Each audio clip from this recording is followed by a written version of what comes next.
తెలంగాణ దేవాదాయ ధర్మాదాయ శాఖ మంత్రివర్యులు కొండా సురేఖ గారు నిన్న జై శ్రీరామ్ అంటే డబ్బులు రాలుతాయా, పథకాలు వస్తాయని చెప్పి అవహేళనగా మాట్లాడారు.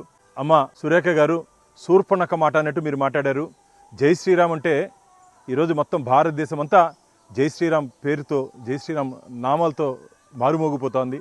నిన్న జరిగినటువంటి ఎన్నికల్లో నీ మారిగే మాట్లాడే మమతా బెనర్జీ, నీ మారిగే మాట్లాడే స్టాలిన్, నీ మారిగే మాట్లాడే కేరళలో హిందూ వ్యతిరేక విధానాలు, హిందూ దేవుల గురించి అవహేళనగా మాట్లాడిన వాళ్ళందరూ చరిత్రహీనులుగా మిగిలిపోయారు.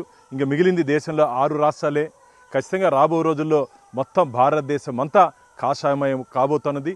జై శ్రీరామ్ నినాదాలతో దేశం మొత్తం ముందుకు పోతూ ఉంటే మీరేదో మతపరమైనటువంటి అంశాలు లేవనెత్తి తద్వారా ఓటు బ్యాంకు రాజకీయాల కోసం లబ్ధి పొందాలని చెప్పి ఒక దుష్ట ఆలోచనతో మీరు ముందుకు పోతున్నారు. మీ ఆటలు సాగనివో. ఖచ్చితంగా రాబో రోజుల్లో తెలంగాణ గడ్డ మీద కూడా భారతీయ జనతా పార్టీ జెండాతో, కాసాయి అజెండాతో భారతీయ జనతా పార్టీ అధికారంలోకి రాకపోతోంది. వెంటనే నువ్వు దేవాదాయ ధర్మాదాయ శాఖ మంత్రిగా రాజీనామా చేయాలని చెప్పి డిమాండ్ చేస్తూ ఈ మధ్య ఇది ఒక అలవాటుగా మారిపోయింది.